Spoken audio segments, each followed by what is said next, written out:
आज जो मैं आपको वो बल्कि चैप्टर समझाने जा रही हूँ बेटे, वो फैक्टराइजेशन चैप्टर है। ये क्लास 8th का चैप्टर है। बच्चों को मुझे बहुत मुश्किल लगता है जब वो स्टार्टिंग में करते हैं, ठीक है। बट ये आपका बेस है, ठीक है। 9th-10th के लिए आपको ये चैप्टर आना चाहिए अच्छे से। तो मैं ईजी से ईजी वे में आपको समझाने की कोशिश करूँगी कि होता क्या है फैक्टराइजेशन, ठीक है। मैंने कोई डेफिनेशन नहीं समझानी, मैं एनसीईआरटी की बुक में जो फर्स्ट पार्ट है, ठीक है, उसमें क्या है, आपको टर्म्स दी हुई हैं, आपने कॉमन फैक्टर निकालना है। मैं वहाँ से स्टार्ट कर रही हूँ, ठीक है जी। पहले तो मैं आपको बताती हूँ बेटे कॉमन फैक्टर होता क्या है। एक एग्जाम्पल के साथ लेते हैं हम, ठीक है, उसके साथ बताती हूँ। यहाँ पे मेरे पास 2 पर्सन्स हैं बेटे, एक श्याम ले लो, एक राम ले लो, ठीक है, कोई भी नेम ले लो।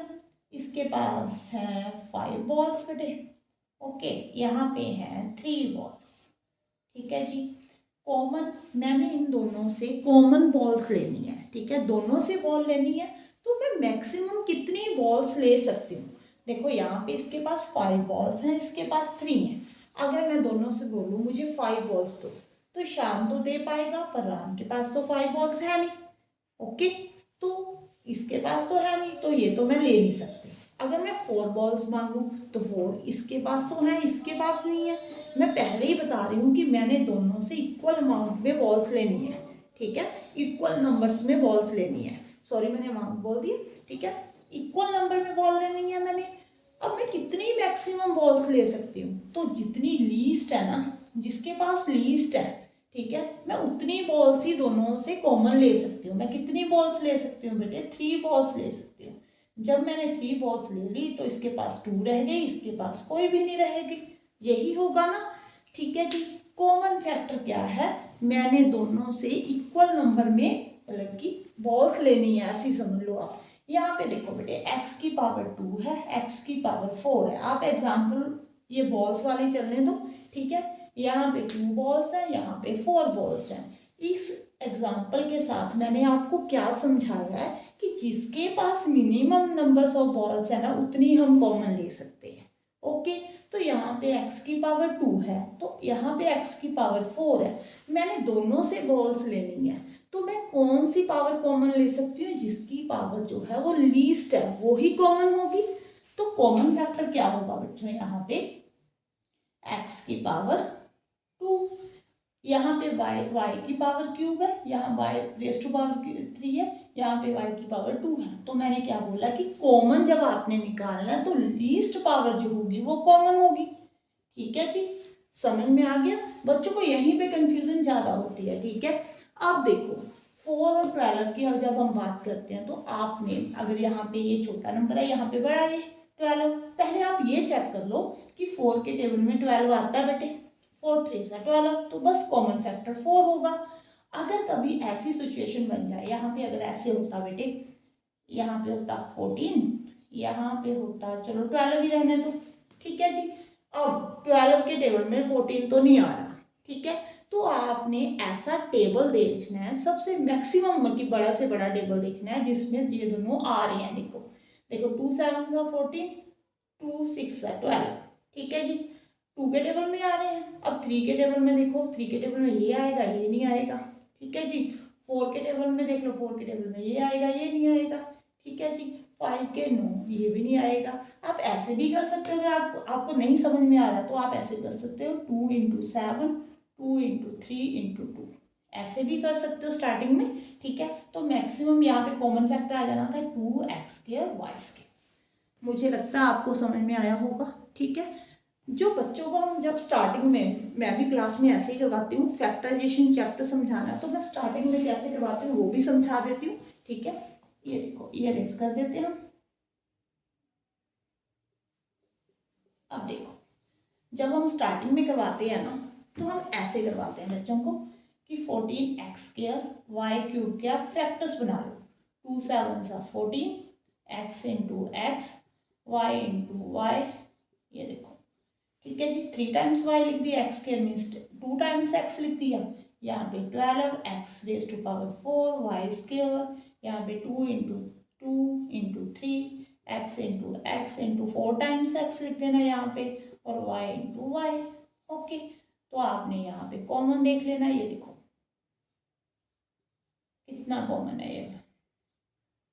यही कॉमन है, तो आपका जो आंसर आएगा 2x² y², यही आ रहा है। जब हमने सीधा, ठीक है, जब मैंने आपको स्टार्टिंग में करवाया तो भी तो यही आंसर आया, ठीक है। तो आप, ये तो बच्चों वाला मेथड है, स्टार्टिंग में तो ठीक है, बट जैसे जैसे आप मतलब कि आगे बढ़ते हो तो आपको जो मैंने पहले मेथड समझाया ना वो ही करना पड़ेगा, ठीक है जी।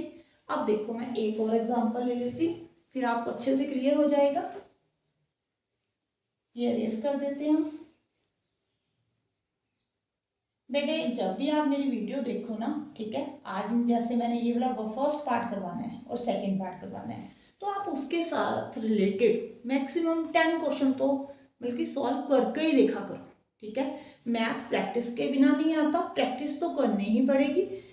सिर्फ वीडियो जो देखना ना, आपको सिर्फ कॉन्सेप्ट समझ में आ जाता है, ठीक है। इसके साथ आपके दिमाग में नहीं पड़ेगा, ठीक है, सिर्फ कॉन्सेप्ट समझ में आ जाएगा। प्रैक्टिस करोगे तो ही आपको क्वेश्चन अच्छे से आएंगे। हाँ जी, यहाँ पे मैं ये भी अरेज कर देती हूँ, कोई और एग्जाम्पल लेते हैं बेटे।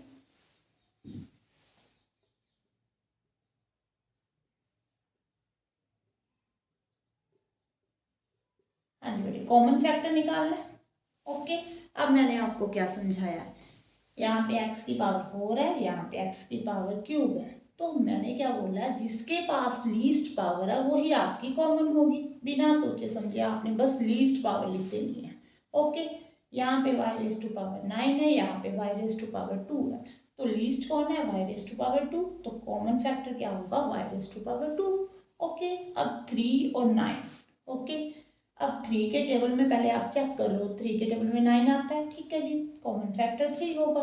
अब माइनस का साइन, बच्चे क्या करते हैं, यहाँ पे माइनस डाल दिया। नो बेटे, मैंने ये कॉन्सेप्ट आपको इसीलिए समझाया कि आपको समझ में आ जाए। मैंने कॉमन का मतलब क्या होता है, दोनों से लेना है। अब माइनस यहाँ पे है, यहाँ पे नहीं है, तो मैं कैसे माइनस ले लूँ, ये मुझे दे पाएगा, इसके पास है नहीं, ठीक है। अगर यहाँ पे माइनस होता तो मैं माइनस यहाँ पे लगा देना था, क्योंकि दोनों के पास है, मैंने दोनों से कॉमन ले लिया। कॉमन फैक्टर का मतलब क्या होता है कि मैंने दोनों से इक्वल अमाउंट में चीज लेनी है, ठीक है। यहाँ पे माइनस है, यहाँ पे माइनस है, तो ही मैं माइनस कॉमन निकालूंगी। ओके, अब देखो नेक्स्ट कोई और क्वेश्चन ले लेते हैं, एक एग्जाम्पल और ले लेते हैं, ठीक है। यहाँ पे बेटे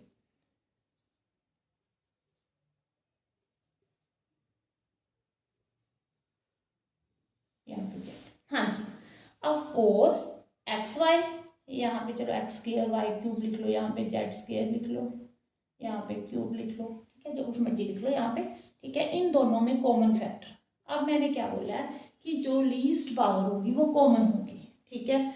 यहाँ पे x की पावर 2 है, तो यहाँ पे तो x है ही नहीं बेटे, ऐसे नहीं है कि यहाँ पे x⁻² ही आपने कॉमन फैक्टर लिख देना है। दोनों में वो बल्कि वेरिएबल्स या नंबर होना चाहिए, ठीक है। जैसे x⁻⁴ है, यहाँ पे x⁻3, दोनों में x तो है ना, ठीक है। पावर हम बाद में देखेंगे, पहले यहाँ पे x है, यहाँ पे तो x है ही नहीं, यहाँ पे y है, यहाँ पे है नहीं बेटे, यहाँ पे z है, यहाँ पे z नहीं है, यहाँ पे u है तो यहाँ पे u नहीं है, ठीक है। यहाँ पे देखो 4 और 27 में, 4 और 27 कभी ऐसे हो सकता है 4 और 27 दोनों एक ही टेबल में आए। देखो 2 के टेबल में 4 आता है, 2 के टेबल में 27 नहीं आता, 3 के टेबल में 27 आता है, 4 नहीं आता, ठीक है जी। 4 के टेबल में भी 27 नहीं आता, तो इसका कॉमन फैक्टर क्या होगा, 1 होगा, ठीक है। कभी भी आपने ऐसे सोचकर घबराना नहीं है कि इसमें तो कोई कॉमन फैक्टर ही नहीं आ रहा, ठीक है। कॉन्सेप्ट को याद रखना है। ये देखो एक यहाँ पे ना ऐसे भी समझाया जा सकता था, इसके पास 10 रुपीज़ है, इसके 5 रुपीज़ हैं, तो मैं मैक्सिमम अगर मैंने दोनों से इक्वल अमाउंट में पैसे लेनी है तो मैं कितने रुपीज़ ले सकती हूँ, 5 रुपीज़ ले सकती हूँ, ठीक है। ये मुझे 5, अगर मैं 5 लूँगी तो ही दोनों दे पाएंगे। अगर मैंने इससे 10 मैंने मांग लिए 10, तो इसके पास तो 10 है नहीं, 9 मांग लिए वो भी नहीं है इसके पास, 8 भी नहीं है, 7 भी नहीं है, 6 भी नहीं है, तो लीस्ट जो अमाउंट है ना वो ही हम कॉमन ले सकते हैं। ये आपका एनसीईआरटी का फर्स्ट पार्ट है जिसमें आपको टर्म दी हुई है, आपने कॉमन फैक्टर निकालना है। ओके, अब हम सेकंड पार्ट की बात करते हैं, वो कैसे दिया हुआ है। हाँ जी, ये अरेज कर दें। अब यहाँ पे ना बेटे आपको एनसीईआरटी में क्या दिया हुआ है, अब यहाँ पे प्लस या माइनस कोई भी साइन डाल दिया, टर्म्स को ऐड या सब्ट्रैक्ट कर दिया।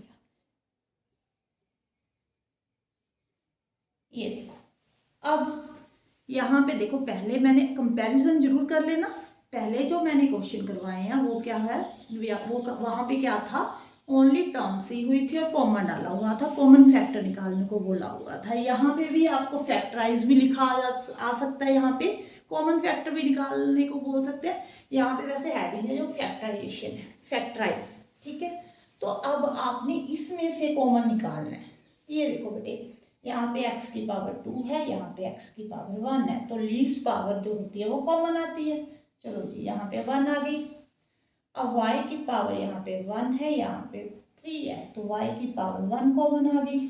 ओके, अब 8 और 12, ठीक है, ऐसे भी कर कर देख सकते हो, ऐसे कर लो, ठीक है जी। स्टार्टिंग में आप ऐसे ही कर लिया करो, नहीं तो टेबल देखो। देखो, मैक्सिमम बड़े से बड़ा टेबल देखना होता है। 4 के टेबल में 8 आता है, 4 के टेबल में 12 आता है, 4 2 ज़ा 8 होता है, 4 3 ज़ा 12 होता है। तो मैक्सिमम जो टेबल है, बड़े से बड़ा टेबल, वो क्या है, 4 है, जिसमें दोनों 8 और 12 आ रहे हैं। अब हमने कॉमन निकाल लिया, ठीक है।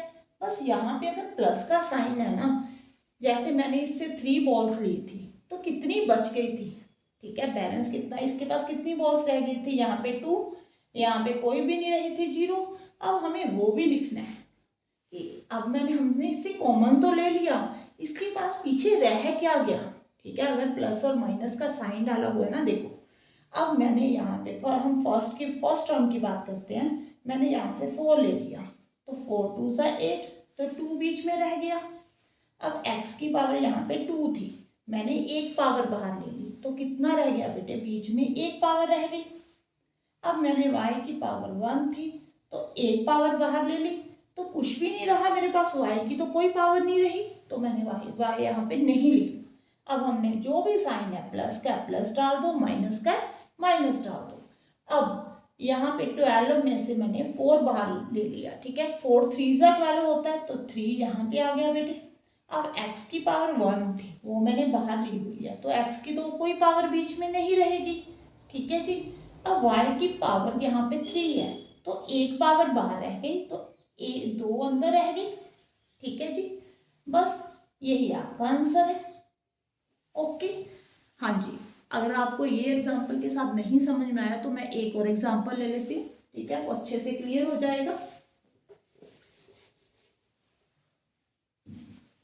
ये देखो बेटा, 12x² माइनस 9x।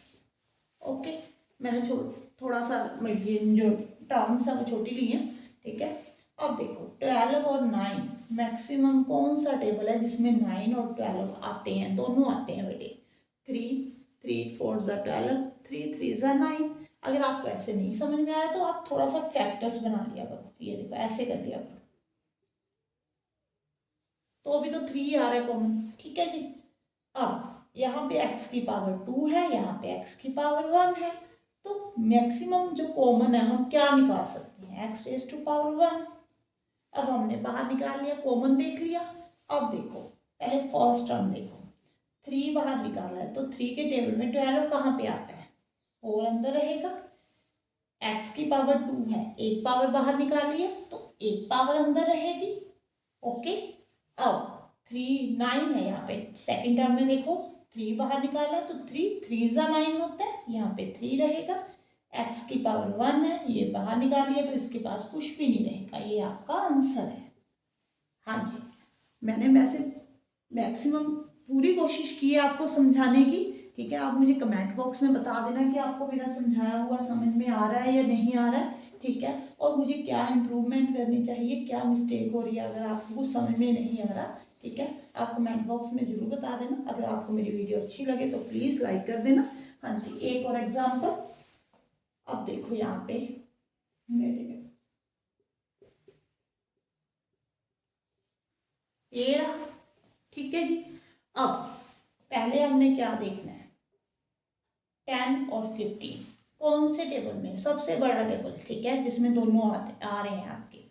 5 5 2 ज़ा 10, 5 3 ज़ा 15, ठीक है जी। अब यहाँ पे x की पावर 1 है, यहाँ पे 2 है, तो आप मैक्सिमम कॉमन क्या निकाल सकते हो, जिसकी पावर लीस्ट है। तो किसकी पावर लीस्ट है, x रेज़ टू पावर 1। यहाँ पे y रेज टू पावर 2 है, यहाँ पे y रेज टू पावर 1 है। तो लीस्ट पावर, लीस्ट कौन सी है बेटे दोनों में से power? y raise to power 1। Okay, अब कॉमन निकाल लिया, हम टर्म 1 की बात करते हैं। 5 हमने इसमें से निकाल लिया बाहर, तो 5 2 ज़ा 10 होता है। ओके, यहाँ पे x की पावर 1 है, यहाँ पे भी x की पावर 1 है, तो ये तो बाहर निकल गई, कॉमन कुछ भी नहीं रहेगा यहाँ पे। y की, अब देखो y की पावर यहाँ पे 2 है, y की पावर 1 है, हमने एक पावर बाहर निकाल ली, तो एक पावर अंदर रहेगी। ओके, अब सेकेंड टर्म में देखो, यहाँ पे हमने 5 बाहर निकाला है, 5 3 ज़ा 15, यहाँ पे पावर 1 बाहर निकाल ली इसमें से एक, तो एक अंदर रह जाएगी। यहाँ पे y की पावर 1 बाहर निकाली हुई है, तो कोई पावर नहीं रहेगी। यही आपका आंसर होगा। ओके, यही अगर 3 टर्में होती बेटे, ऐसे भी हो सकता है ना। 1 मिनट समझाती हूँ।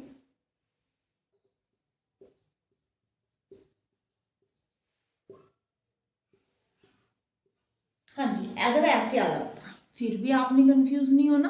क्या करना है बेटे, यहाँ पे x की पावर 2 है, यहाँ पे 1 है, यहाँ पे भी 1 है, तो मैक्सिमम जो पावर कॉमन है वो x की पावर 1 आ गई बेटे।